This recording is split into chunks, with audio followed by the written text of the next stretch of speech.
We are at the Prague Masters 2024 at the Hotel Don Giovanni, and there we have India's one of the brightest youngsters, Gukesh, taking fort with the white pieces, and he's facing Rauzer Rapport, one of the most creative players in the world of chess.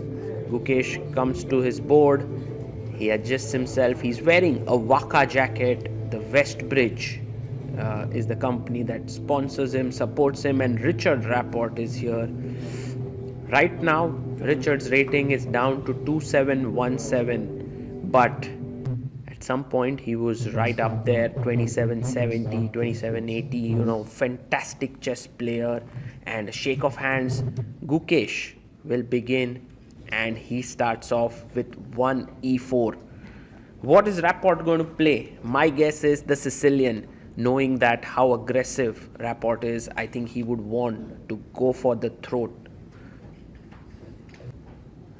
Rapport takes his time and opens the game with the Sicilian. Very interesting, because Gukesh also loves complex positions, Rapport also loves them, and it's Sicilian on the board, so everything to fight for here. Knight comes out to f3, and now Richard can go d6, knight c6, e6, g6. There are many ways to play this Sicilian opening. He goes d6, which is the main move. Gukesh has two approaches: positional move with bishop b5, or the main move with d4, and that's what he does. The open Sicilian is on the board.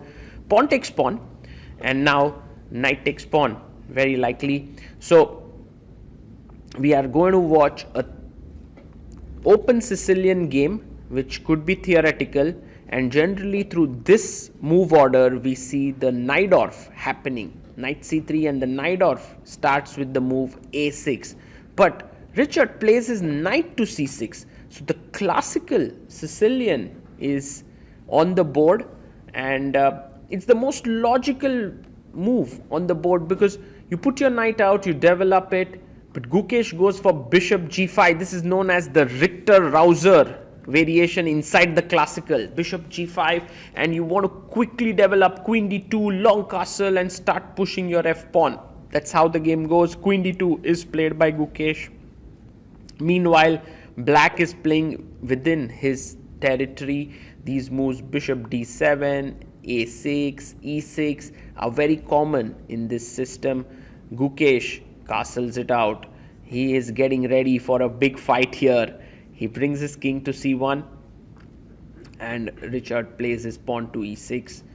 Black wants to go bishop e7, later maybe castle short, maybe keep the king in the center, maybe move the queen and castle long. So a lot of flexibility in black's camp, and Gukesh goes f3. Now this is an important branching moment, because f4 is also played often, but Gukesh goes for f3 line, and his idea is that he wants to go g4 and h4. Meanwhile, Richard takes the knight, queen takes on d4, and what is the next move that he wants to play? Will he go bishop e7, just finishing his development? Yes, he does. Bishop e7 on the board. Now, generally the d6 pawn is soft, but if you try and take it this way, then there's always compensation, with bishop takes c3 or queen e7. So Gukesh here plays this little move, king b1. He puts his king to the side, and Rapport goes queen to c7. He knows that here there's no hurry to castle. His king is well placed in the center. And Gukesh now comes back to d2. Well, one of his ideas could be to remaneuver his knight to the d4 square, and b5 played. So Richard is absolutely not worried about his king or anything. He plays his pawn to b5. Gukesh goes h4. From the time situation, it does feel that both players are well prepared at this point of time. And now Richard plays his pawn to b4. The knight is attacked, but in a way the knight was not doing much on c3, so Gukesh is happy to reroute it. He plays his knight to e2. From e2 it can go to d4, it can also go to g3 to h5, so a lot of possibilities there.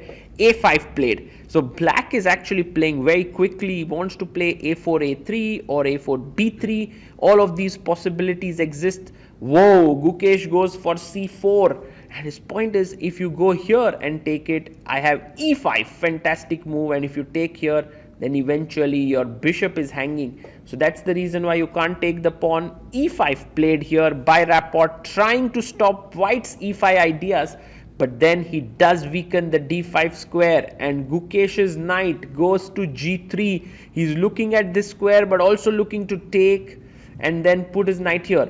Notice that if you take on f6 at any point, like here now, Rapport will take with the bishop, not with the pawn. And if you try to win this pawn, then this is excellent compensation here for black. Bishop e7, bishop c5, king e7. So Gukesh not really tempted by taking the pawn. He comes back, bishop e3, and he is ready to sort of start his knight's journey, maybe to f5, but maybe to some other square. He goes h5 now, Richard. He wants to maybe keep the knight away from this square, or he wants to stop white from pushing his pawn to h5. So in general, a useful move to play. And now Gukesh finishes his development. He plays bishop e2. So Gukesh's idea is simple. He will move his bishop away, take his knight to f1 to e3, and then look at the d5 square. I understand that this is a very long maneuver because the knight has come from c3 to e2 to g3 to f1 to e3 only to go back here, but that is the most important square in the position, and that's what Gukesh is going for. He goes knight f1, and he is going for this plan with maybe bishop g5, maybe knight e3. So Richard now plays his bishop to e6. He is attacking the c4 pawn, but actually this pawn is not so easy to take because there will be a pin here with rook c1. So for the time being, Gukesh plays his bishop to f2. A small surprise for me because I thought he would go bishop g5 and knight e3, knight d5, but bishop f2 makes a lot of sense. He just wants to keep his bishop. Rapport goes queen b7. Actually, black is lacking active plans here, because if you push your pawns, I'm simply going to go to b3 a3 and to a3 b3, so there's no way to open up the position. Meanwhile, the knight is coming in, there are ideas of g4, so a very pleasant position for white. Rapport castles. Now this is actually playing with fire, because if Gukesh gets a successful g4, Rapport is in big trouble. But for the time being, Gukesh simply improves his position. Very interesting move, bishop d3, because one could imagine that Gukesh would jump in with his knight to the center of the board, which was also a nice move, but he goes bishop d3 and he is angling with his bishop in this direction. Wow, rook comes in, attacking the c4 pawn, also improving the position of the rook. I think it's time to jump in with your knight. That's exactly what Gukesh does. The knight jumps into d5, it has to go, and Rapport takes it with his bishop. Now you have both the options. You can take here with the pawn, when maybe black would go bishop d8, bishop b6, trying to trade his bad bishop, but Gukesh goes ed, opening up the bishop and wanting to go all out on the attack with g4. This is excellent, exciting chess. Bishop f8 played by Rapport. Now is it time to just go for the attack with g4? Because if you play it, takes, I can take, and if you try to win a pawn here, I simply blow away your king side. This is what could happen, and this is exactly what Gukesh has done. He's played g4. Rapport tries to create play on the queen side with b3, but I think Gukesh can simply keep it closed with a3. The game is getting very sharp, and Gukesh seems to have the upper hand against Richard Rapport. Gukesh thinks for a bit, because he could go on an attack there, but he first decides to defend his position, plays his pawn up to a3. What's next now for Rapport? Where does his play come from? He goes e4. This is what top players do. When they are pushed, they try to create counterplay, but there's an excellent move for Gukesh to put his bishop in the center of the board, and he finds it. Bishop d4. What an excellent move here. He is now attacking this knight, because this is now trouble for Rapport. He takes the pawn. He takes the bishop with his pawn, and now the knight is going to fall. The main problem here for black is that his king side is falling apart. Gh5 is a big threat, and if you take here, h5 just opens this mating net. So what is Rapport going to do? How is he going to find play? He goes queen a6. He plays it, but now can Gukesh just take the pawn on h5? That would be very strong. Also, Gukesh has 13 minutes on the clock. Rapport has 16 minutes.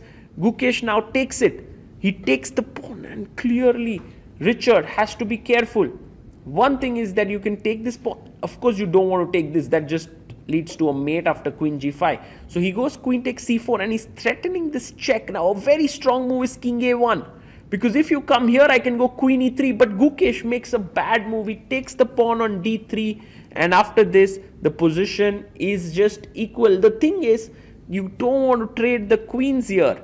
It was very important for Gukesh to find this move king a1, so that if queen c2, there's queen e3. And if queen takes d5, he can continue the attack with hg6. But once he took here, now check, king a1. This means that the queens will be traded, and the worst seems to be over for Richard. He takes on d3. Rook takes d3 and now pushes his pawn to a4. Notice that even though black is a pawn down, these pawns are just amazing. They are creating a back rank mating net against the white king, and it's so difficult to get out of it. And that means that Gukesh cannot really win here. He cannot. Actually, he has to be a little careful about these back rank issues. Like Rapport goes rook c4. He's attacking the h4 pawn. He's also coming in with his rook, trying to launch a mating net on the back rank. Bishop comes back to c3 for Gukesh. And yeah, makes sense, because otherwise there could have been back rank problems. Rapport takes the pawn. Pawn takes pawn here. And now f takes g6. You can see that white is still a pawn up, but it's nothing special, because that extra pawn is not so relevant here because of the back rank problems that white has. So here rook takes g6, king comes to h7, and now I have to be careful for the back rank problem. So maybe bringing the rook back to g1 is the best move. Yes, that's what he does.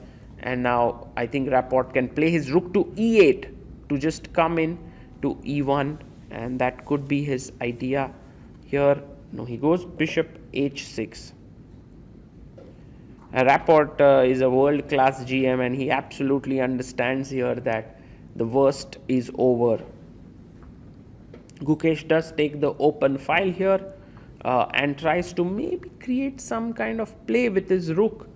But Rapport puts his rook to f8, and he is putting pressure on the f3 pawn.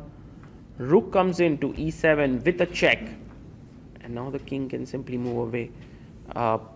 Maybe to g8. Yeah, the g8 square looks good. You can also go up to g6. But yeah, king g8 played, and now there is a threat of, again, a back rank problem, and so Gukesh needs to actually come back with one of his rooks. Which one is it going to be? He goes rook e1 back, and there's no real way to make progress. Black has a very strong position there. I think Gukesh already seems to have offered a draw, and Rapport accepts it, and the players agree to a draw. I think Gukesh mentions that somehow he should have gone queen g5 instead of taking the pawn on d3, and that was definitely a great chance there. But Gukesh did miss his possibility to score a full point in this game. Rapport has been a tough opponent for him. He has had several losses. He has also beaten him once, but today he was very close to getting a very solid edge against the Romanian GM. But turns out that in the end, Rapport once again wriggled out of the mess with some creative defense. But a great game between these two players, and looking forward to more exciting games from both Gukesh and Richard Rapport in this tournament. When you have them, players like these, it is definitely very, very interesting and exciting. I am always quite amazed when the players analyze without a chess board at the end of the game these complex lines in blindfold, but then for them it's quite normal.